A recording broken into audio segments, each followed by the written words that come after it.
Obrolan Bola alias OB bersama saya Ripan Pradipta. Saya pemilik saham Mozaik. Anda pemilik saham Mozaik atau pemilik saham Sport 77? Mozaik pemilik saham Sport 77. Nah, sorry. Kursinya beda ya. Mamat Al-Qadiri pegawai Mozaik. Nah, kemarin banyak yang nanya, ada lagi preview UCL nggak? Ada lagi preview UCL nggak? Ada yang DM saya nih, saya kesel nih. Anjing. Ada yang ini kan udah nggak ada preview sama review gara-gara Mamat hilang-hilang pasti nih. Kan dari awal udah disclaimer. Kita ada review kalau ketika ada syuting Sport 77 ya. Dari awal sudah disclaimer. Jadi Anda jangan mengharap apa-apa bangsat. Dibikin lagi isu hilang-hilang. Berarti masalahnya bukan gua sama Ojek ya. Karena kalau kita sih selalu siap. Kita kemarin siap, ayo gas. Ya, siap-siap aja. Saya dari Sulawesi saya terbang untuk syuting OB terus balik lagi Sulawesi, kan aneh banget ya. Berarti kalau ada preview-preview yang membutuhkan analisa dan membutuhkan Mamat, langsung silakan DM lagi ke Mamat dan silakan mention. Tidak akan saya tanggapi. Saya cuekin dong. Tapi Mamat banyak yang minta loh beneran kemarin. Preview lagi ada nggak? Dipanggil coach saya. Oh iya, Pak udah mulai pandit sekarang ya. Di live chat tuh udah banyak yang juga, Min jangan lupa preview katanya. Preview UCL. Itu jangan lupa tuh gara-gara banyak yang bener hasilnya atau gara-gara pengen mendengar analisanya Mamat ya? Karena analisa Bang Mamat yang paling enak didengar dibanding yang lain. Oh tuh. Cuma itu. Lu udah mulai sepak bola soalnya. Benar ya? Bukan benarnya. Bukan, yang paling enak didengar. Ya Allah, kira ini. Kalau namanya coach itu paling benar gitu. Enggak, yang orang tuh kan biasanya kan yang lain suka maki-maki biasanya soalnya. Kalau Bang Mamat kan lebih santun lah. Saya maki juga tadi udah anjing. Oh iya sih. Oh berarti enggak. Kita sekarang akan membahas, kalau kemarin preview, berarti sekarang review ya. Tapi sebelum masuk ke sana kita mau ngucapin selamat dulu coach untuk timnas Indonesia. Oh iya. Yang malam tadi menang lawan Timor Leste 4-0. Oke, Hoki Caraka hat-trick ya. Selamat Hoki Caraka. Selamat. Oke, tidak usah besar-besarkan karena masih U20, tidak usah mendapat exposure yang kebangetan lah ya. Intinya biar mereka juga bertanggung jawab atas penurunan prestasi mereka loh. Iya, betul. Kalau mereka turun karena kita terlalu exposure. Jadi cukup selamat aja, udah cukup ya. Udah, kita bahas champion aja. Nah, di pertandingan pertama di hari Selasa itu ada yang pertandingan pertama Victoria Pleasant melawan Internazionale Milan. Internazionale Milano 2-0 Victoria Pleasant kartu merah. Ya, tim Italia yang pertama kali menang di UCL lagi di week ini. Jadi tim Italia itu ada 3 yang menang week ini. Ya, satu Inter. Memang cuma ada 3 tim Italia. 2 yang menang, 1 kalah. Lah tim Italia cuma 3 di UCL. Iya, 2 menang. Inter Milan menang. Napoli, Milan, Inter Milan. Oh iya. Cuma 3 doang. Oke, nanti kita akan menuju ke situ ya. Cuma 3 doang. Kita bahas lo yang Inter Milan melawan Pleasant menang 2-0. 2-0. Ya udahlah, di atas kertas Inter pasti menguasai pertandingan gitu. Dan kemenangan 2-0 ya menurut saya bisa lebih dari ini sih. Karena secara statistik juga saya pantau ya. Saya ini udah mulai statistik. Siap. Statistik nih. Pleasant cuma beberapa kali bisa apa namanya? Tendangan ke gawang Inter gitu. Sementara Inter babak pertama itu kuasai banget sampai 7 item kalau nggak salah. Dan baru bisa memecah kebuntuan lewat Edin Dzeko. Ya, itu dia. Di babak kedua udah habis kartu merah. Iya. Di babak kedua selesai ya.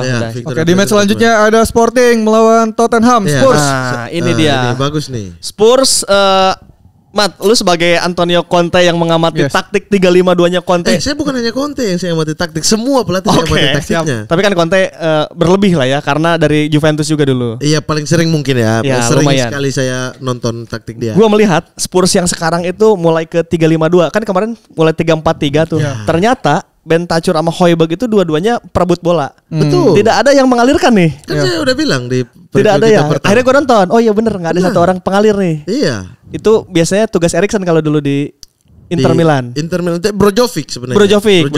Brozovic sebenarnya. Bagaimana Mamat Al-Qadiri melihat Spurs sekarang kalah 0-2. Iya. Bagaimana transisi pola dan 3-5-2-nya Conte ini mulai ke 3-5-2 kan? Kita bahas pertandingannya dulu nih. Boleh. Bahas pertandingannya. Ini pertandingan ini babak pertama itu lumayan seru sebenarnya ya.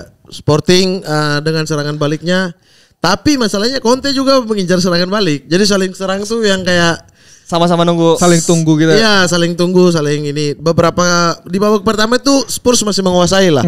Karena beberapa peluang Richarlison offside, kemudian Kane juga bola lepas, ada beberapa. Cuma ya lagi-lagi tidak bisa mencetak gol di babak pertama. Babak kedua masuk. Ketika masih tidak bisa mencetak gol nih Spurs masuk ke dalam fase frustasi.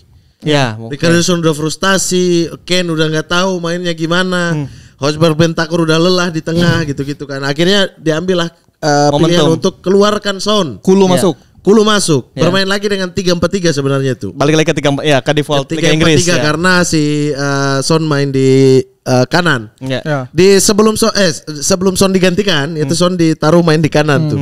Tapi tidak bisa juga. Akhirnya dia diganti dengan Kulusevski. Son kenapa ya jadi seperti tidak mempunyai posisi di Spurs sekarang? Iya, itu yang saya bilang. Son ini perubahan taktikal dari Antonio Conte dengan mengorbankan Son karena dia melihat potensi yang besar pada Richarlison. Oke. Jadi dia tuh selalu begitu tuh. Jadi ketika ada pemain yang dia rasa ini bisa dia suka banget untuk dimainkan, dia akan paksa gitu. Kayak awal-awal dia datang di Juve itu si Conte itu adalah penganut sepak bola menyerang dengan formasi 4-2-4. Oke. Di awal-awal dia bermain dengan 4-2-4, terus dia sayangkan ini ada satu orang yang bagus di lapangan tengah, tapi masa iya saya nggak mainkan dia? Siapa itu? Arturo Vidal. Oh, dipaksa lah Vidal untuk main. Vidal main. Bagaimana Vidal main nih dengan mengakomodir. Iya, mengakomodir semuanya nih ada Vidal, tapi Marchisio dengan Pirlo yang tidak kuat secara bertahan gitu. Dipakailah 3 back. Oke. Karena dia juga tidak bisa kesampingkan tuh Bonucci, Barzagli, dan Chiellini waktu itu kan. Ya udah main 3 back, dapatlah pakem 3-5-2 dan tidak terkalahkan sepanjang musim. Oke. Satu musim full kan Juve juara pertama itu tidak terkalahkan. Ya, invisible tuh. Bukan Arsenal doang ya. Juve juga pernah gitu. Nah, sekarang Conte melihat itu di Richarlison. Dia melihat itu menurut saya ya, Richarlison dia harus mengakomodir Richarlison dan menurut dia Son bisa bermain di posisi gelandang menyerang. Oke. Di posisi nomor 10. Son emang proyeksinya di belakang Harry Kane. Iya, di belakang Harry Kane walaupun agak ke kiri. Misalnya dia taruh Vidal untuk DM, tapi nggak mungkin untuk dia geser Pirlo di posisi itu. Taruhlah dia si Vidal itu di samping Pirlo di kanan, gelandang kanan. Cuma satu area doang yang dia cover nih. Nah, itulah sekarang posisi Son, dia nggak ada di tengah sebagai nomor 10, tapi dia lebih ke kiri. Jadi ketika paling aman itu lihat formasi Conte ketika bertahan. Ketika bertahan tuh Son akan turun jadi back, menyisakan 2 orang jadi back lagi jadi gelandang. Menyisakan Richarlison dan Kane. Tapi itu kemarin kalau coach lihat kan terjadi kan? Terjadi. Ya, kemarin tuh juga sempat ramai ini Bang di Twitter bahwa yang ngomongin bahwa Son tuh dimainkan kan si Conte nggak berani rotasi Son kan. Ada yang bilang bahwa Son ini tuntutan marketing. Jadi kayak ada yang bilang bahwa ini jutaan warga Korea menunggu Son untuk tampil. Berarti enggak, memang karena enggak sih. Karena Conte sendiri pernah di satu wawancara kan dia bilang tipikal kayak Son ini adalah tipikal laki-laki yang saya ingin untuk menjadi suami daripada anak saya. Jadi dia disuruh apa aja mau, disuruh apapun walaupun itu beda dengan karakternya dia mau. Nah itu udah tanda-tanda tuh sebenarnya si Son ini udah diplot untuk berbeda posisi. Kalau Spurs di musim kemarin misalnya ketika Conte pegang, si Son itu sesekali doang turun. Son sama Kane itu persiapkan untuk counter attack. Sekarang Son yang harus turun. Nah transisi ketika menyerang itu mencari posisinya susah. Son bukan ada di belum bisa lah adaptasi lah. Kita mungkin di next ini di Januari. Mulai ke Juni mungkin udah bisa. Jadi Conte ini tetap akan mencari formasi ke 3-5-2. 3-5-2 walaupun hybrid gitu. Walaupun hybrid bisa jadi 4-2-4 kalau Emerson maju sampai ke depan. Son di kiri, Richarlison Kane masuk ke tengah, Emerson sampai naik ke depan. Pasti kan ada satu yang dikorbanin tuh. Dan ditambah ada Perisic, kadang juga Perisic yang main. Jadi bentrok di pinggir semua. Iya, tapi kan Perisic sama aja kayak Sessegnon, sama aja kayak yang lain. Cuma ini lebih kayak attacking midfielder yang ditaruh di kiri. Nah pertanyaan selanjutnya adalah kayak yang tadi kita ngobrolin coach sebelum tag ini bahwa Spurs kekurangan gelandang kreatif. Gelandang penyambung ini ya, penyambung dari lintasan passing sampai ke depan ya. Betul. Yang itu bisa menggerakkan karena kan di bursa transfer Conte juga tidak mendatangkan itu kan. Artinya Spurs terlihat main masih pinggir-pinggir tuh. Dia aliran bolanya enggak lah karena kan Hojbjerg sama Kulusevski tidak atribusinya tidak untuk mengalirkan bola sebetulnya. Iya betul. Tapi kalau mau dilihat memang kebutuhan Conte di lini tengah itu ya adalah kebutuhan petarung dan Bentancur juga kan bisa mengalirkan bola ya. Iya. Nah, artinya bukan tipikal bertarung kayak Hojbjerg enggak, beda tipikal nih Bentancur sama ini. Bentancur bisa bertahan iya, tapi lebih tugasnya adalah mengalirkan bola. Bentancurnya Cuma masalahnya adalah dengan 3-5-2, 3-4-3 atau main 4-2-4 itu selalu wingback atau sayap itu yang menjadi andalannya. Dan itulah tugas-tugas si Emerson jelek banget kemarin. Cuma Perisic doang nih. Nah itu ya makanya saya bilang Perisic itu tipikal AM yang sebenarnya ditaruh di kiri. Gelandang, ya. Jadi nggak murni tipikal wingback yang gimana gitu karena dia delay bola, dia passing ke dalam, dia cari posisi juga di samping, kadang-kadang tabrakan sama Son karena Son masih belum bisa adaptasi sama ini kan. Oke, jadi emang Son ibaratnya lagi menunggu ini juga ya, momentum sih. Tapi kalau Conte menurut saya paksakan dengan keadaan begini, sayang sih kalau Kulusevski yang harus dikorbankan karena Kulusevski juga kan tipikal Perisic gitu. Dia wing tapi bukan wing murni yang kecepatan yang crossing yang macam-macam gitu yang ke dalam melihat permainan, masuk ke dalam, nanti back sayapnya yang naik kan. Skillnya betul. Nah, apa yang terjadi akhirnya Tottenham harus kalah di menit akhir. 2 gol menit akhir. Nah ini Conte bilang setelah match bahwa dia bilang di Liga Champions kamu tidak bisa melakukan kesalahan dan kesalahan-kesalahan yang kami lakukan ini adalah pelajaran berharga untuk kami. Dia bilang kayak gitu. Iya, dan Emerson jelek sih. Kemarin orang diekspos di posisi dia semua. Gimana sudah naik lupa turun kan yang dibawa dibiarin bolanya. Jadi itu ya Spurs lawan Sporting. Jadi menurut kalian Spurs punya kans untuk lolos dari grup ini? Lagi-lagi kalau UCL kita ada sedikit soal DNA kali ya. Tapi kan pertama dia menang ya, Marcel. Spurs kenapa ya? Gue ngelihat kayak DNA Champions itu kayak nggak ada gitu ya. Gak ada di Conte sih sebenarnya. Conte megang tim apapun selalu gagal di UCL. Ada DNA di situ ya. Bahkan Inter nggak lolos grup kan. Oh iya, grupnya benar. Tidak terlalu gimana. Ya, kalau gue agak ragu kalau di UCL, tapi di Liga Inggris si Spurs akan berproses. Iya. Kalau di Liga Inggris ya. Iya, tipikal yang turnamen panjang gitu. Ya. Kalau UCL kan nggak bisa ini ya, lo harus. Iya, tapi kalau untuk lolos sih saya karena grupnya lumayan mudah lah, ya cuma Frankfurt gitu-gitu kan, Frankfurt, Marseille, Sporting gitu. Ya mungkin kalah di sini terus kemudian akan susah melawan Marseille atau Frankfurt, tapi kalau bisa mencuri poin, saya yakin di Spurs kayaknya di masih bisa lolos ya. Udah tinggal Frankfurt nanti minggu berikutnya. Ya. Oke, setidaknya Tottenham akan lolos jadi runner up. Tapi kalau untuk misalnya tim macan champion agak susah sih. Nah, selanjutnya Liga Inggris diselamatkan oleh salah satu tim terbaiknya Liverpool FC yang memenangkan pertandingan melawan tim terbaik Belanda. Apa? Tim terbaik. Tim terbaik apa? Maksudnya tadi apa? Diselamatkan tim terbaiknya? Tim terbaik di Inggris, betul. Tim terbaik di Inggris kan Spurs City ya? Juara Liga Inggris. Iya. Tim terbaik di Inggris City kan untuk musim ini kan. Jadi Liverpool memenangkan pertandingan setelah kemarin menuai hasil yang agak-agak jelek di Liga Inggris dan di UCL. Akhirnya Joel Matip menyelamatkan kedudukan dengan ugly win kalau kata sang pemilik saham. Cuman kalau kita melihat ya itu udah penampilan yang paling lumayan ya. Kita lihat bahwa Mo Salah akhirnya mencetak gol lagi. Ada 2 Muhammad yang mencetak gol loh. Muhammad Salah dan Muhammad Kudus. Oh iya, itu tendangannya bagus tuh ya. Kelas itu. Itu kelas tuh. Cuman kita ngelihat bahwa Liverpool masih banyak turbulensi di lini belakang. Termasuk Arnold. Trent Alexander-Arnold memang lagi-lagi belum menemukan formasi terbaiknya. Setelah gondrong. Masih dihubungkan dengan rambut. Enggak. Itu tidak boleh ada analisa kayak gitu lagi di sini. Oh, bagus. Itu tidak komprehensif. Udah mulai berubah. Iya.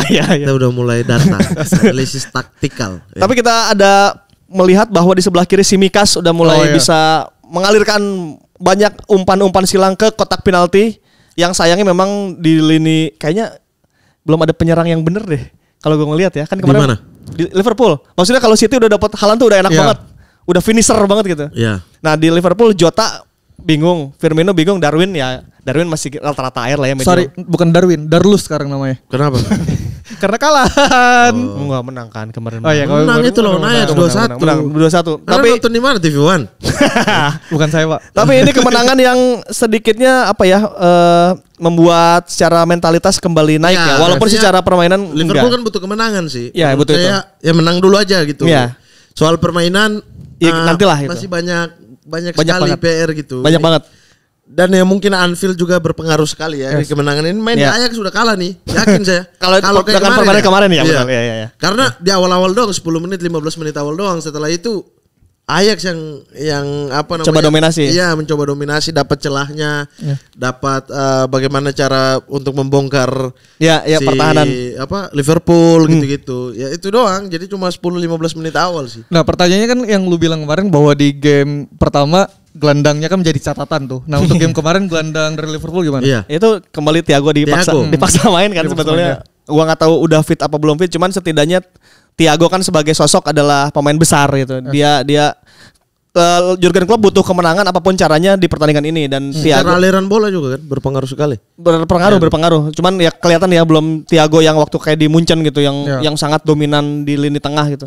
Cuman setidaknya Thiago sudah mulai masuk ke tim lagi, artinya pemain-pemain yang dalam tanda kutip hafalannya Klopp sudah mulai masuk lagi ke tim sheet gitu dan itu akan menjadi makanya kemenangan ini kan sambil menunggu pemain kembali ini mentalitas aja dulu kan. Iya, itu dia. Cuma masih ragu sih kalau Liverpool tetap bermain seperti ini gitu ya. Oh iya. Ragu sekali. Maksudnya saya pikir kepingan yang hilang itu Thiago. Wah, Thiago ini berpengaruh penting banget. Ternyata bukan. Ternyata ketika Thiago balik masih seperti itu gitu. Masih lini belakang nggak tahu mau ngapain. Lini tengah juga ke depannya kayak nggak ngalir ya. Chemistry gitu di betul. tengah dan depan. 3 di depan itu kan mau Salah terus cetak gol tapi. Cetak gol. Cuman secara permainan belum seperti Salah yang dua musim terakhir lah gitu. Terus sebelah kiri ada Luis Diaz. Lagi-lagi Luis Diaz kan disorot bahwa finishingnya dia jelek. Finishing dan sentuhan akhirnya dalam mengumpan, dalam menyelesaikan peluang itu memang jelek. Kalau gocek-gocek dia masih oke lah ya, masih bisa melewati 1-2 pemain. Tapi setelah itu dia bingung mau ngapain. Iya, finishing masih out-out terus. Artinya gitu. Belum bisa sepadan untuk menggantikan Mane ya? Ya, kalau itu ya. Jadi dia dan di nomor 9 ya, maksudnya kan plotnya tadinya ada di Darwin. Cuman ketika Darwin belum bisa tune in Haaland di City, itu dicoba lagi Jota, dicoba lagi Firmino di situ gitu. Tapi menurut saya kalau untuk Liverpool sekarang ya, saya tidak tahu apa pertimbangan Klopp dengan Firmino. Cuma kayaknya secara mentalitas lini depan, secara segala aspek ya. Chemistry dan lain sebagainya, Firmino kayaknya lebih tepat ada di situ. Cuman saat kan masih ini bongkar pasang kan. Iya. Artinya Jota, kadang Nunes, Firmino kadang cadangan, kadang masuk di babak kedua gitu-gitu. Masih nyari lah. Iya, tapi kalau mau nyari sampai kapan? Artinya chemistry itu tidak terbentuk gitu. Ini udah match, udah 10 pertandingan. Sampai lini tengah balik atau siapa main dari Juventus? Arthur. Ya Allah. Bisa menjadi penyelamat lini tengah. Ayolah Arthur. Ayolah mainin Arthur, siapa tahu dia bagus sekali mainin terus akhirnya dipermanenkan. Gitu. Biar pindah dari Juve. Terus kayaknya enggak bakal dipermanenkan, balik lagi nih musim depan nih. Ada Porto juga yang kalah 4-0 dari klub Brugge. Ini menang 2 kali nih. Klub Brugge. Iya ini. Dia tuh sekarang memimpin klasemen coy. Iya. 6 poin. Yang kemarin menang melawan Shakhtar ya?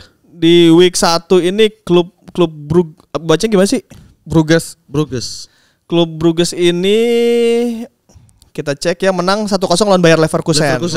Nah, kemarin juga menang clean sheet lagi. Dia berarti udah 6 poin dengan belum kejebolan. Ini oke juga. Kuda hitam mungkin dia akan lolos ke putaran selanjutnya. Emang ya tipikal Red Bull Salzburg gitu.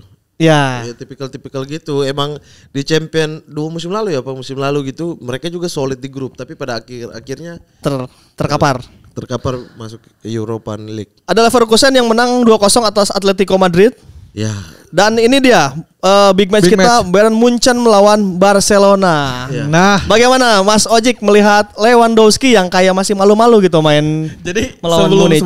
sebelum match kan ya inilah banyak yang lucu soal Mane dan Muller yang katanya beberapa waktu sebelum match Mane itu ngomong ke ngomong ke Muller maksudnya, jangan sampai kamu salah ngumpan ke Lewandowski. Oke. Walaupun ternyata bukan Muller yang ngumpan, tapi Neuer yang salah umpan ke Lewandowski, untungnya nggak gol kan. Nah cuma masalahnya di Barcelona, gue nggak tahu ya, ketika Xavi balik ke Barcelona, di kepala gue adalah kan Xavi ini La Masia kan. Iya.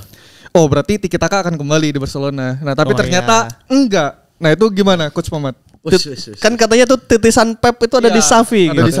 Oke. Ya karena zaman Pep ya memainkan semua ritme itu Xavi sama Iniesta kan. Ya. Orkestranya ya. Iya, orkestranya. Jadi apapun otaknya Pep itu diserahkan kepada Xavi. Xavi yang membangun itu ya, trio itulah Xavi, Busquets, Iniesta waktu itu. Nah, cuma menurut saya begini, Barcelona ini apa yang diharapkan dari Barcelona, maksudnya nih tim ya mau sebagus apapun pemainnya, Los Galacticos Real Madrid lah. Enggak serta-merta loh. Iya. Ini pemain yang berapa banyak pemain yang disatukan menjadi sebuah tim itu butuh waktu untuk menjadi sebuah kepingan gitu, menjadi sebuah tim gitu kan.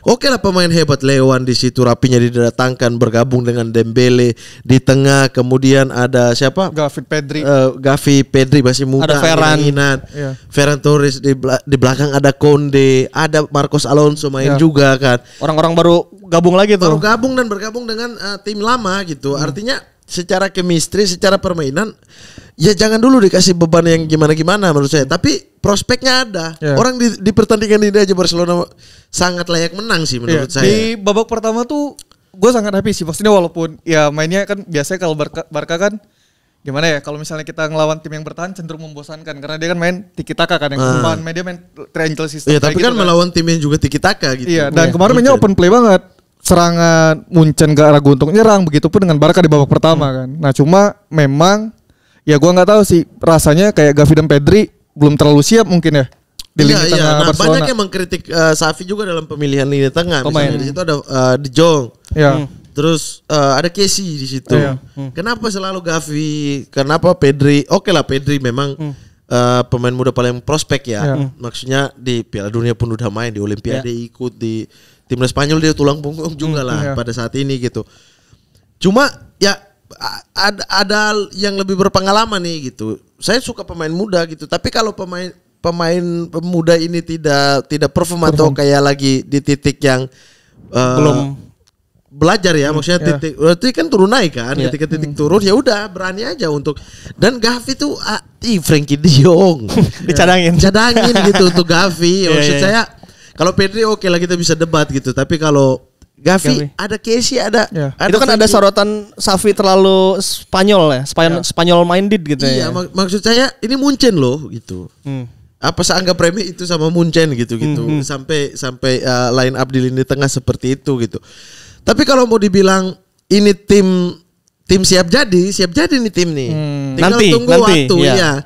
Tinggal tunggu waktu bagaimana menemukan chemistry gitu, kayak Rapinya sama Lewan, dari dua liga berbeda, dari dua negara berbeda, dari dua tim berbeda lah gitu. Cara mainnya juga beda-beda gitu. Si Rapinya yang ngotot banget untuk ini, sementara Lewan yang lebih santai. Dembele juga yang lebih paham tiki taka gitu-gitu.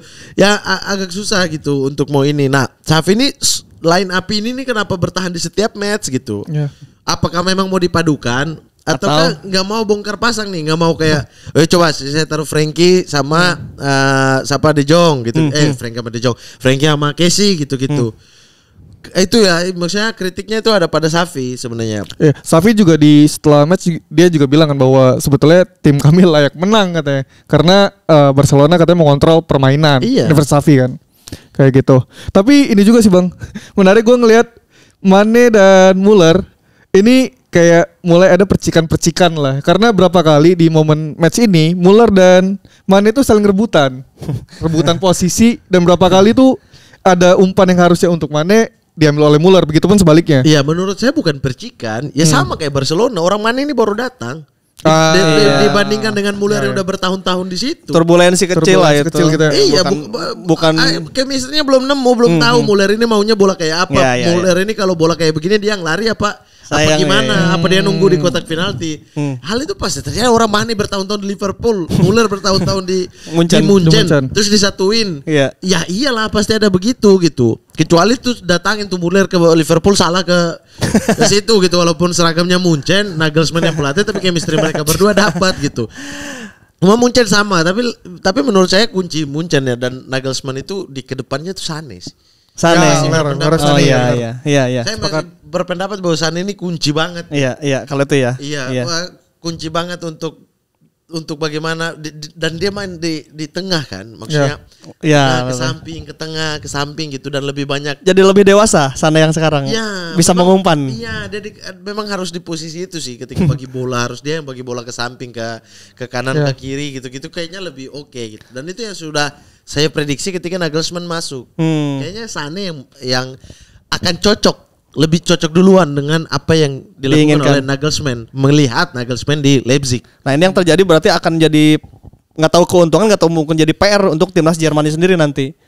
Ya Sané kan bakal kebawa ke timnas nih. Di timnas dia mau main di pinggir apa mau main di posisi yang sekarang? Iya, tergantung aja. Misalnya kayak ada Reus juga di kiri kan. Ya, bisa ditaruh di kiri, Sané di tengah atau kebalikannya, Sané di kiri, Reus di tengah. Gitu. Itu sangat cair sih, dan Jerman salah satu melihat performanya Materi Sané, pemain nih. kemudian Reus lagi oke Ya. lagi gitu kayaknya. Masih Piala ada Dunia ya. Masih ada Gundogan. Ada Gundogan gitu-gitu, maksudnya di Piala Dunia kayaknya akan lumayan menyatu lah. Iya. Flick, tergantung Flick bisa ramu sejauh mana. Semifinal ya. Jaminan semifinal tuh kayaknya. Bisa sih. Dan bisa kertas sih harusnya bisa. Bisa sih. Oke, Oke, next. lanjut ada Marseille lawan Frankfurt. Oke. menang next. Frankfurt 1-0. Milan. Nah, ini tim Italia kedua yang memenangkan tadi kan Inter menang, sekarang Milan juga memenangkan pertandingan melawan Dinamo Zagreb. Ya. Tim yang sama juga dikalahkan oleh timnas U19 waktu tes di Kroasia. Oh iya, Iya, Zagreb. Zagreb. Oke. Bagaimana Coach Mamat melihat AC Milan memenangkan pertandingan 3-1? Main di San Siro. Iya. Zagreb kan saya sudah bilang Zagreb ini bagus di kandang. Kalau di tim luar besar udah. dia akan, ya lawan keluar dia tetap jadi tim kecil lah. Oke. Kalau di kandang dengan kengototan mereka, dengan tidak mau kalah mereka, bertahan yang sesemangat itu, ya iyalah tim besar selalu kesulitan kalau lawan tim-tim kayak begitu gitu kan. Tapi kalau bermain di San Siro, Milan butuh kemenangan setelah Ya, udah, imbang lawan ya. Salzburg. Ya iyalah, kalau masih kalah di sini tolol sih. Atau masih imbang di sini ya tolol gitu. Oke, AC Milan wakil Italia yang kedua yang memenangkan pertandingan. Kemudian ada Shakhtar Donetsk melawan Celtic 1-1. Grup ini juga seru nih. Rangers apa? Grup ini nih. Grup ini oke. Shakhtar, Celtic, Rangers. Ya. Enggak, Rangers Napoli itu sama Liverpool Ajax. Kemudian ada Rangers yang kalah 0-3 melawan Napoli. Lagi-lagi Napoli memenangkan pertandingan keduanya Napoli di sih. UCL. Ini tim ketiga dari Italia. Ya, Yang tim mana? ketiga dari Ya Italia. memang cuma 3 ini. Kemudian ada Chelsea FC melawan Salzburg. Nah, ini 1-1. Ini debut. Betul. Debutnya pelatih baru Chelsea, Graham Potter. Ya. Nah, bagaimana Mamat dan Mozaik melihat bahwa Potter kembali mengembalikan 4 back setelah sebelumnya jadi Tuchel 4-2-3-1 kan? ya 4-2-3-1 di Chelsea dan gagal menang di Stamford Bridge. Gimana tuh? 4 back. Anda melihat ini. Ya ini kan ya debut pertama ya. Wajar lah kalau misalkan sulit untuk menang. Sebetulnya bukan sulit untuk menang, kan udah unggul 1 gol duluan kan sebelum akhirnya kecolongan kan. Di menit ke 7 berapa tuh? 75 apa? Iya. Ya, kalau nggak salah. Dan ya untuk Graham Potter sih menunggu waktu ya. Ya. Ngelihat dulu dia nggak bisa dilihat dari satu pertandingan ini. Tapi possession menang ya untuk possession ya. Selalu kan. Chelsea. Iya, Chelsea itu kan selalu. Makanya saya bilang masalah Chelsea itu lini depan dan lini belakang. Iya, efektivitasnya nggak ada. Dan ketika diserang balik itu habis. Oke, iya karena udah pada tua kali. Ya kalau Bali juga cadangan. Terus di depan sudah mulai memasang Aubameyang di nomor 9. Ya, nah itu yang kita tunggu dari Potter sebenarnya. Mau ngapain? Kayak gini-gini nih, yang kayak possession dia kuasai pertandingan shoot banyak tapi susah mencetak gol yang terjadi di zaman Tuchel. Solusinya mau gimana? Solusinya mau gimana dia untuk lini depan dulu gitu kan. Yeah. Maksudnya ketika lini depan bisa mencetak banyak gol, percaya diri akan meningkat. Betul. Akan meningkat sekali. Nah, gimana nih skema dia dengan ini? Kalau Tuchel kan udah setahun ya, tahun kemarin juga tetap dengan skema dia yang false nine dengan yang apa nih yang kau mau taruh di pakem 3 lini depan gimana itu nggak nemu tuh. Dia bermain dengan incar membuka ruang dan through pass, tetapi yang dipasang adalah nomor 9 gitu-gitu kan. Tuchel kan suka gitu kan. Yang dimana lah ini kan memang formasi Anda atau strategi Anda ini cocok menggunakan false nine. Tapi Anda mendaruh nomor 9 di situ gitu. Nah, Potter ini mau mengembalikan seperti apa? Karena kerjasama di lini depan itu menurut saya agak payah sih. Di Chelsea ini ya? Chelsea dari zaman Tuchel. Nah, itu yang harus diperbaiki. Sama tidak gampang. Chelsea itu kan kalah lawan tim-tim serangan balik. Lihat deh. Yang numpuk terus kemudian serangan balik. Juve kalahin Chelsea juga di kandang Juve, Chiesa soloran. Bisa tuh. Bisa. Lawan tim-tim serangan balik, tapi Chelsea gak bisa cetak gol. Itu masalahnya gitu. Berarti masalah Chelsea adalah mencetak gol, dan apa yang akan Aubameyang lakukan di Liga Inggris kali ini ya? Iya, apa yang bisa dilakukan dia? Kalaupun enggak, ya udah upload aja si Havertz. Bujorka siapa? Borja. Borja upload aja Borja untuk ini pemain baru dengan gaya main Potter, siapa tahu dia lebih bisa untuk beradaptasi gitu. Oke, selanjutnya ada ini dia Real Madrid yang menang 2-0 atas Leipzig. Tanpa Benzema. Tanpa Benzema lagi-lagi bisa menang. Ancelotti bisa membuat solusi yang oke. Bodoh amat sama main cantik ya. Iya. Nah, dia kayaknya emang gak peduli soal cantik atau enggak deh. Ya itu udah kemenangan aja lah. Itu tipikal Ancelotti. Tipikal pelatih Italia, saya masih bisa memahami gitu. Tapi kalau Ancelotti misalnya kayak ketika dia pegang bola, dia tahu punya tujuan mau ngapain gitu loh. Iya. Tapi kan ada beberapa pelatih yang saya tidak perlu sebut namanya gitu, punya filosofi yang sama gitu, kayak yang pokoknya main aja, main jelek aja nggak apa-apa, yang kita tuju kemenangan. Tapi ketika pegang bola nggak tahu mau ngapain. Nah, itu bedanya. Tapi apa yang terjadi di Real Madrid tanpa Benzema ini bisa menangkan pertandingan? Setelah Benzema cedera kan Hazard dicoba untuk di sana kan. Ternyata ketika melawan Mallorca Hazard tidak bisa menjawab. Dia sempat mencetak 1 gol, dipikir ini Hazard comeback. Ternyata sebelum match ini kan Madrid lawan Mallorca. Masih angin-anginan ya. Iya, ternyata dia hilang dan harus dicoba diganti dengan Rodrigo. Oke, di nomor 9. Iya, perkaranya adalah Rodrigo itu kan winger ya. Dia masih muda dan dia belum siap untuk posisi itu sebetulnya. Dan itu yang terjadi pada match ini. Tapi kan Hazard juga winger. Iya, aslinya. Betul. Iya, emang winger. Tapi kan maksudnya dia lebih siap lah ketika untuk dimainkan di posisi Hazard itu. 2014 kali lebih siap. Iya benar. Nah ketika di match ini Rodrigo nggak bisa menjawab itu bang. Dan ada anekdot juga yang bilang bahwa kalau mau nonton Madrid tontonlah di 80 menit ke atas karena di sana dia baru keluar. Lawan Mallorca juga kayak gitu, sempat tertinggal, terus akhirnya menyamakan kedudukan dan menyamakan kedudukan dan gol Valverde itu membangkitkan semangat mereka Mallorca. Betul. Ya, ketika masuk ke babak kedua sih udah punya Madrid gitu. Iya betul. Dan lawan Leipzig pun juga begitu, di babak pertama kita nggak tahu nih ini mau main kayak gimana. Iya, kan? Dan itu kayaknya tipikal memang Ancelotti sih. Yes. Semua pertandingan di musim lalu juga Ancelotti tunggu dulu lihat lawan mau main kayak gimana. Lawan Liverpool di final juga dia memberikan taktik untuk anti taktiknya untuk membunuhnya. Iya, jadi dia tuh kayak apa ya, kayak Pfizer gitu, kayak ini kayak vaksin. Kayak Pfizer gitu, kayak ya udah serang aja dulu nanti ini anti vaksinnya. Kamu divaksin gak sih, Mat? Vaksin lah. Berangkat pakai apa?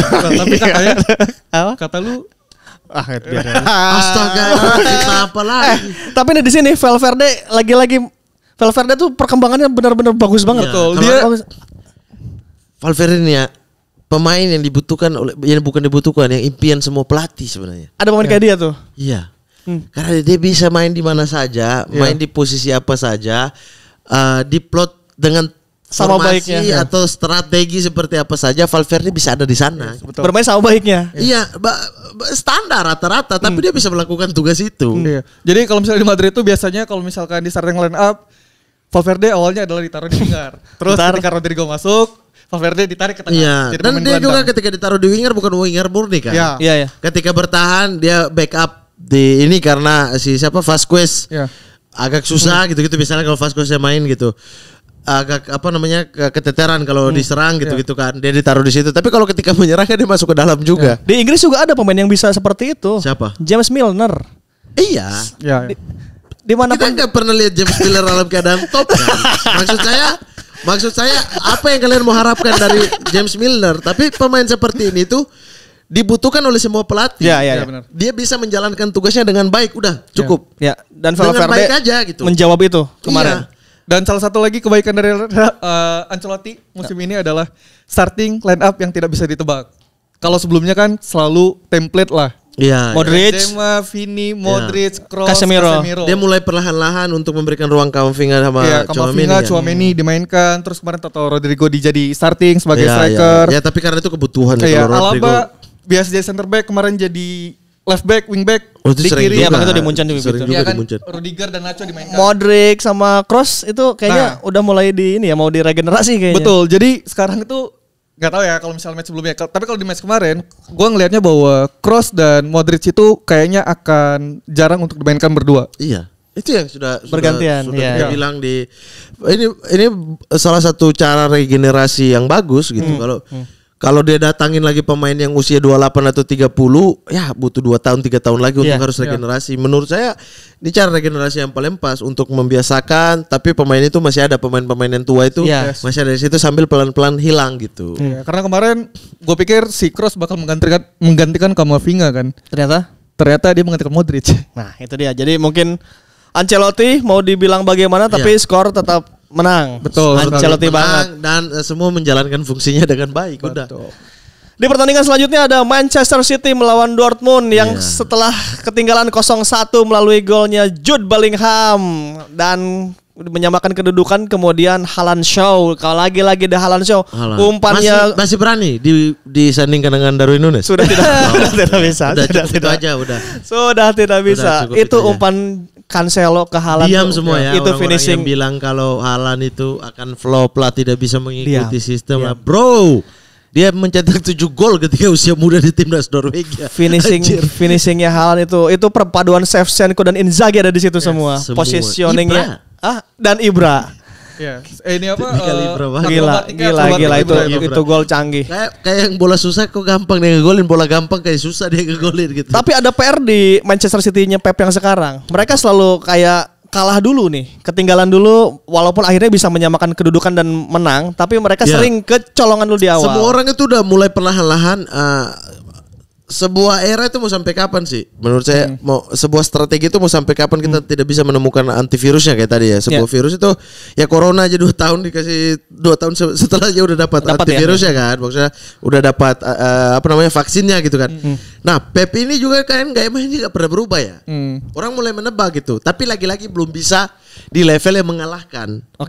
Belum bisa yang meredam total mati gitu ya. Hanya bisa memang menumpuk pemain di belakang buat pemain itu frustasi gitu. Dan Dortmund melakukan itu tuh sepanjang pertandingan kemarin. Iya, dan mereka perlahan-lahan nih tim-tim itu tuh udah mulai menemukan. Kecuali kayak tim-tim yang seperti Liverpool memang dia punya pakem main sendiri gitu. Tapi kalau tim-tim yang mengikuti lawan main apa dia akan maksudnya tim yang lebih besar dari dia ya.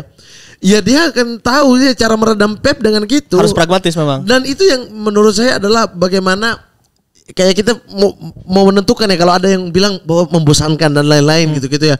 Alah, berani dong keluar ya. Anda keluar Anda mati lah. Iya. Anda keluar Anda serang. Bisa toh lawan Liverpool. Liverpool punya pakem mainnya gitu. Menurut saya Liverpool udah punya pakem mainnya yang sudah 4 tahun. Coba Liverpool awal-awal klub datang disuruh lawan City. Defense juga ya. Habis gitu. Pasti habis gitu kan. Nah, ini Liverpool yang udah punya pakem main, City yang udah punya pakem main gitu. Aduh, oke. Menurut saya yang seru tuh yang gini, ketika adu taktik maksudnya bisa nggak dia menemukan antivirusnya gitu. Dia bisa nggak meredam Pep dengan ini. Dia bisa menemukan celah nggak? Dan seru kan, artinya Dortmund menemukan caranya, Spurs menemukan caranya, Newcastle menemukan caranya lewat serangan balik sayap. Itu keteteran pasti City gitu. Nah, banyak tim-tim yang menemukan caranya. Oh iya, kita nggak bisa nih sosokan untuk keluar nyerang lawan Pep. Mau apa main cantik? Ya nggak bisa. Anda main cantik. Oke lah untuk hiburan mata. Oke, gitu untuk hiburan mata untuk ya. Skor kan. Tapi ada sebagian juga yang hiburan matanya seperti ini menurut saya yang melihat gaya A bertemu dengan gaya B yang saling ini antitesisnya gitu. Berhasil nggak dia bisa menerapkan? Pemain bisa menerapkan nggak? Yang selalu saya bilang, yang indah bagi saya itu adalah art of attacking melawan art of defense. Daripada kayak dua-dua main dan santai dan maksudnya dua-dua art of attacking gitu. Ini ada seninya gitu. Dan Dortmund melalui art of defense-nya sempat mengejutkan dengan unggul 1-0 dulu. Untuk kemudian Pep lagi-lagi bisa menemukan solusi atas ketertinggalannya ini. Setelah tertinggal 1-0 kan di babak kedua kalau nggak salah ya si Gundogan dan Grealish diganti oleh Foden dan Bernardo Silva. Nah Pep juga pemilihan line up-nya juga masih ya memang sih sama bagusnya sih menurut saya. Beda-bedanya dikit-dikit lah.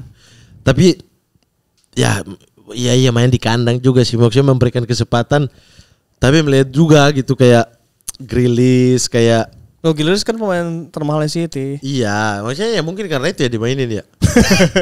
tapi karena biar nggak rugi. Grealish mainnya egois banget. Dia berapa kali dapat bola bukannya diumpan, dia sibuk gocek-gocek sendiri dan akhirnya lepas kan. Pep kan pernah bilang bahwa Grealish ini tidak seperti yang akan Anda harapkan gitu. Dia punya peran khusus. Cuma apa ya peran itu maksudnya peran khususnya apa toh Foden main di situ juga bisa lebih cair gitu. Tapi lagi-lagi yang disorot adalah solusi atas kalau ketertinggalan itu kan pelatih itu bahkan Pep di musim lalu yang hampir tidak juara itu kan punya solusi di 20 menit terakhir tuh. Yeah. Dia ketinggalan dulu di partai terakhir itu kalau misalnya dia kalah tuh Liverpool yang juara tuh. Akhirnya dia punya solusi dan lagi-lagi Pep selalu punya solusi ketika ketinggalan gitu. Betul. Dan kali ini solusinya ada di Haaland bahkan. Yes. Haaland yang membuat kemenangan-kemenangan ini terjadi. Pep tuh kayak puzzle-nya udah selesai. Udah selesai belum sih sebetulnya ini? Iya, menurut saya udah selesai, paling wingback sih. Pelapis wingback itu nggak ada kan. Cancelo masih sering main di kiri. Terus kemudian Walker, kalau Walker cedera siapa? Cancelo yang pindah sana. Iya, Cancelo pindah kanan. Iya, itu saya pikir puzzle-nya masih belum selesai di backup. Kepingan backup. Ya, tadi apa lu ngomong apa si Pep udah nemuin taktik kalau dia ketinggalan ya. Pep tuh dia selalu punya taktik untuk itu. Yang dia nggak punya adalah ketika dia unggul. Defense-nya gimana? Karena waktu lawan Madrid kan dia sempat karena unggul. Dia nggak peduli kan, masih 0-0, 1-0, 2-0, 3-0, dia nggak peduli. Bermainnya tetap sama. Dan peluangnya melawan City menurut saya adalah serangan balik udah. Jadi ketika dia masih main 1-0, 2-0, nah lawan kan pasti akan lebih ngotot. Keluar tuh. Maksudnya bukan keluar, artinya hati-hati kan, tapi lebih ngotot untuk serang balik gitu. Kan lebih banyak pemain lah untuk terlibat ketika serangan balik. Itu berbahaya buat City menurut saya gitu. Nah, di sekarang ini orang udah mulai tahu tuh bahwa kebocoran-kebocoran di lini belakang, lini tengah yang pemainnya terlalu ke depan itu bisa dimanfaatkan dengan serangan balik. Oke, Coach Mamat, satu trik menurut Coach Mamat cara mengalahkan City, bagaimana cara membunuh mereka? Counter attack udah. Counter attack. Semua gol yang dihasilkan ketika melawan City sebagian besar adalah counter attack. Lalu kemudian bilang itu bukan antitesis ya dari Guardiola.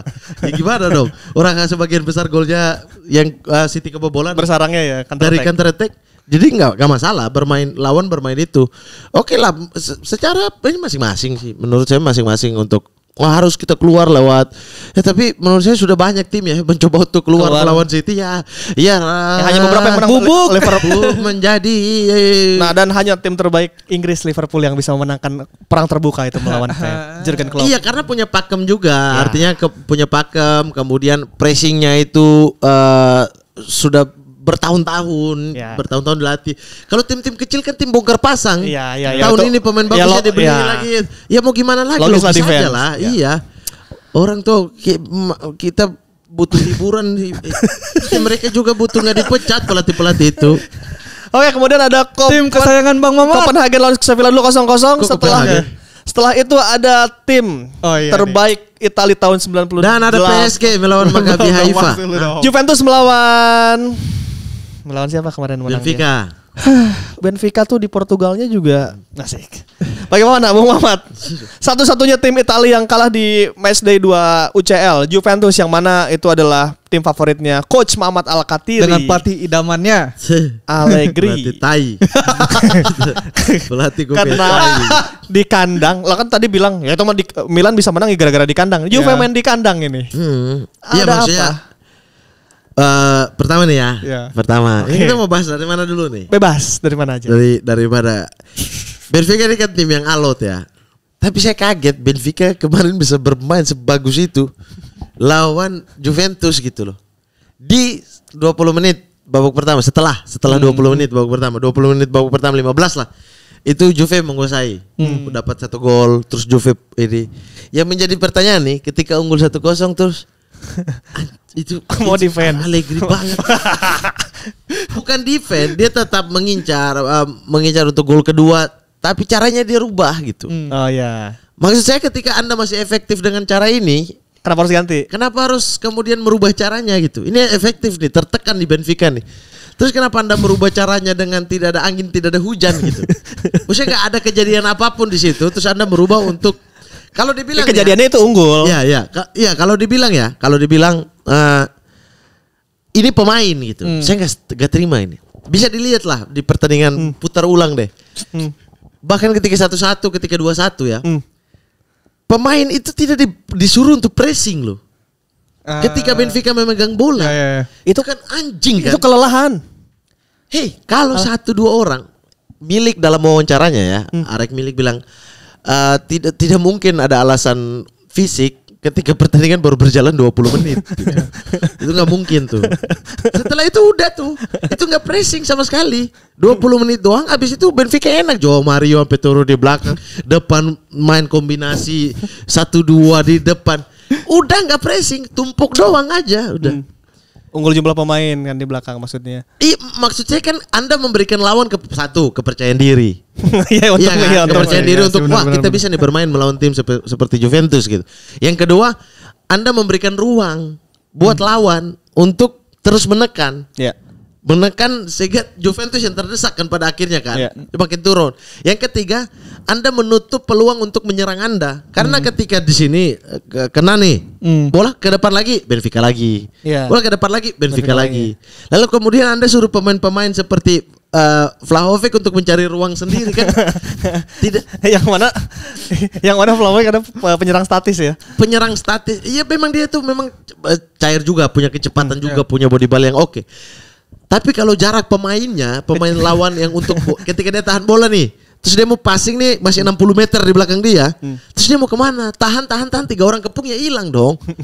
Maksud saya, ya emang tolol aja nih pelatih. Tapi si Allegri bilang bahwa saya adalah solusi dari masalah ini. Wartawan itu udah nyindir ya dengan nanya apakah Juve punya masalah dan Anda bagian dari masalah dengan gampang. Saya bukan bagian dari problem. Saya justru bagian dari solusi karena saat ini saya yang harus mencari solusi. Solusi Anda ini sudah. Maksud saya udahlah, solusi Juventus itu cuma pecat Allegri, udah. Ini adalah pekan frustasi untuk Juventus karena 2-2 melawan Salernitana dan 1-2 melawan Benfica. Artinya tidak ada kemenangan di 2 pertandingan terakhirnya Allegri dan Juventus. Iya. Akankah dipecat atau tidak? Menurut saya sih kalau bisa nih saat kita ngomongin udah dipecat. Saat kita ngomongin dipecat, pecat di sana tuh. Enggak, kalau dipecat apakah itu solusi? Maksudnya di pasaran siapa ada? Solusi yang merusak tim itu Allegri. Tim ini tim yang bisa bermain bola ya. Tim ini tim yang materi bisa ini ya, materi Juventus yang ini ya. Iya. Nih kita kalau mau apa? Memang manajemen juga salah ya. Era Allegri itu sudah berakhir ketika selesai kontraknya. Dengan kemudian selesai lah ada seremonial buat Allegri dan lain-lain. Era Allegri itu udah selesai. Kemudian Juve kan pengen branding baru. Pengen untuk bermain menghibur, bermain menyerang. Dan tipikalnya memang tipikal pemain yang bisa melakukan itu. Chiesa didatangin. Iya kan? Oke, lalu kemudian pelatih siapa yang paling menyerang nih? Oke, kita ambil Sarri.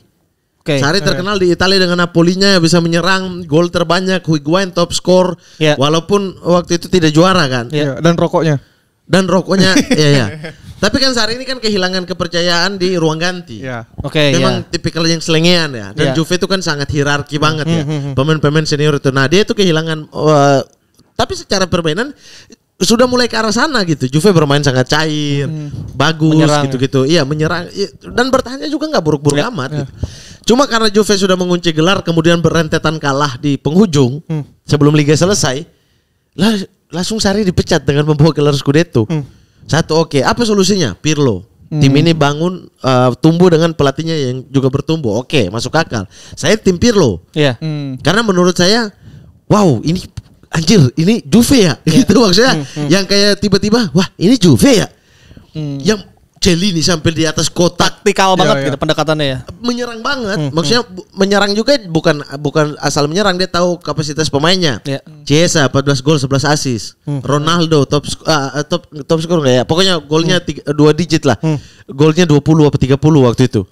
Kemudian pemain-pemainnya kayak Kulusevski itu bertumbuh gitu. Bertumbuh kayak udah tahu nih. Masalah di Pirlo hanya pertahanan. Dia belum menemukan solusi itu, tapi ada perbaikan. Dan dia bisa membawa Coppa Italia. Pirlo mengalahkan Napoli, mengalahkan Atalanta. Benar. Dia bisa membawa itu di akhir musim dipecat anjir. Maksud saya, lah Anda bilang mau bertumbuh nih. Iya. Tapi sementara pemain-pemain yang datangnya udah pemain-pemain yang tipikalnya Pirlo banget, yang menyerang. Ronaldo happy banget waktu itu kan bermain di bawah Pirlo gitu kan.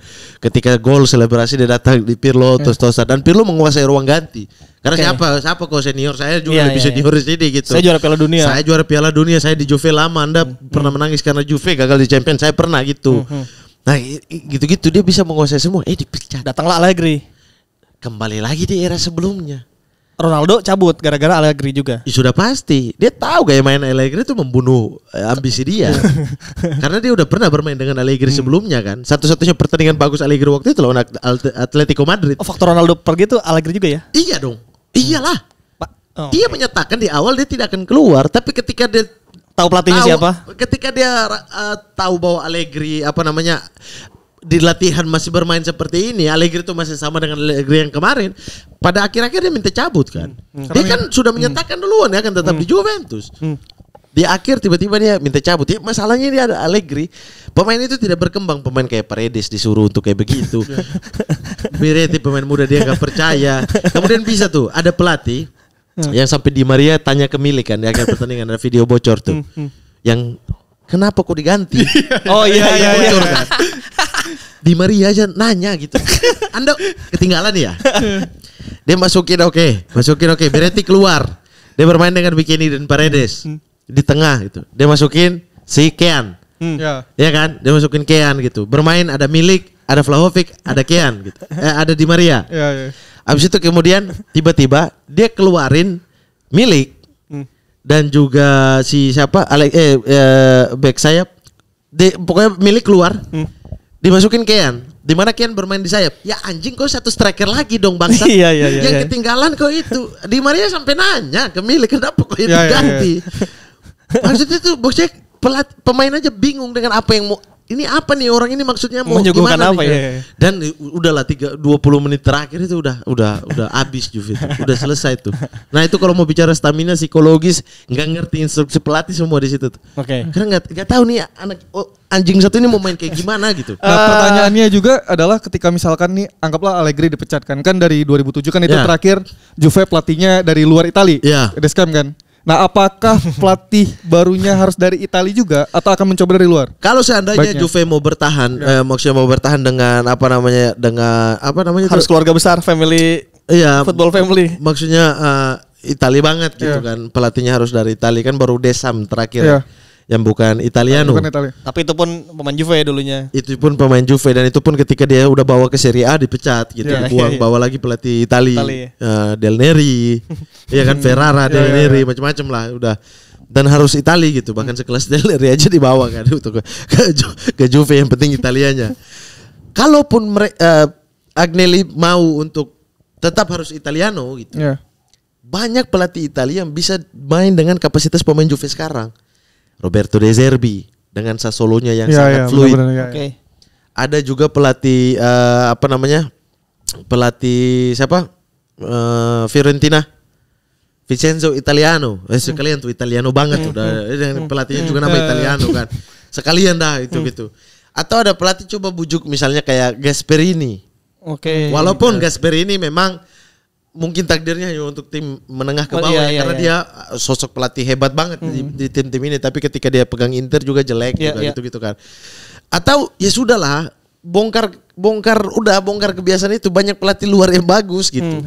Bongkar aja gitu. Tahu nanti kalau mau pelatih Italia lagi, ketika pelatih ini kayak De Zerbi udah matang, Italiano udah matang, ambil lagi baru tuh ambil lagi. Menurut saya udah keluar lah dari. Betul, Thomas Tuchel nggak akan. Cuma kayaknya Allegri nggak bakal dipecat sih. Allegri nggak bakal dipecat. Kenapa? Gaji dia tuh gaji 5 besar tertinggi di dunia. Allegri. Iya. Kecuali dia mengundurkan diri, makanya harapannya dia mengundurkan diri. Tapi dia juga bilang dia nggak mau mengundurkan diri kan. Itu. Ini orang sok merasa dia jago gitu. Padahal semua ini masalah dia gitu loh. Berarti nunggu waktu di setengah musim kali ya? Kayaknya dia nggak bakal orang dia dapat gaji buta kan. Maksudnya kalau dia dipecat kan dapat gaji buta, dia nggak mau dia kayaknya. Oke, itu dia Juventus ya, tim Italia satu-satunya yang di week 2. Welcome European League. Di minggu kedua kalah lawan Benfica. Akan ketemu dengan rekor Allegri buat. Apa tuh? Baru pernah terjadi di Juventus. Juventus kalah dalam 2 pertandingan grup. Oh iya benar. Liga Champion. 2 pertandingan awal ya. Bukan grup. Dulu kan sistem langsung kan. 2 pertandingan awal Liga Champion. Dan itu baru di Allegri. Dan apa jawabannya? Apa? Udah tahu? Apa? Ya ini terjadi dan hal-hal ini sering akan terjadi di sepak bola. Oh ya. Dan ini memang akan terjadi, sudah waktunya saja. Kan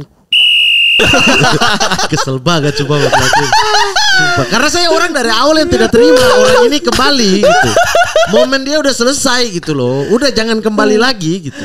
Oke, di match terakhir ada Maccabi Haifa yang harus menelan kekalahan 1-3 oleh Paris Saint-Germain, trio Messi, Neymar dan Mbappe. Lagi-lagi, tapi kejutan ya, Haifa golin dulu. Ya, sempat cetak. Yang menarik dari match ini adalah gestur Hakimi. Pas dia masuk. Oke, ya. Oh, Hakimi. Hakimi. Oh iya. Ada bendera Palestina tidak? Gak tahu. Cuman dia tuh kayak disuilin ya. Iya, terus dia langsung kayak tutup kuping karena dia dari Monaco ya. Dia Tunisia. Pokoknya dari negara yang juga negara Islami. Tunisia dia kan. Gitu. Tunisia apa Aljazair? Tunisia. Oke. Hakimi, Akraf, Aljazair. Apa Brunei? Brunei, Maroko. Anjir, suka lupa.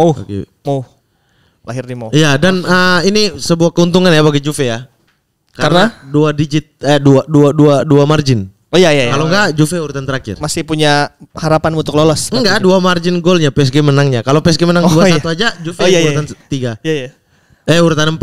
Tapi saya berharap sih Maccabi Haifa yang urutan 3 ya. Sekalian aja udah lolos grup. Bubar ya. Maksudnya sekalian aja udah langsung gak lolos. Maksudnya manajemen Juve aneh banget ya. Kenapa? Anda tahu resikonya ya. Ini sumpah emosi banget ya. Ini soal duit aja gitu. Mereka akan membayar pelatih baru sambil membayar cicilan Allegri yang kalau mereka pecat mereka harus tetap bayar pesangonnya gitu kan. Betul. Dan itu mahal. Bisa 25 juta euro kan yang harus dibayar untuk Allegri gitu-gitu. Tapi kan ketika Anda tidak masuk champion, Anda gugur di grup, potensi uang yang hilang itu jauh lebih besar. Iya benar.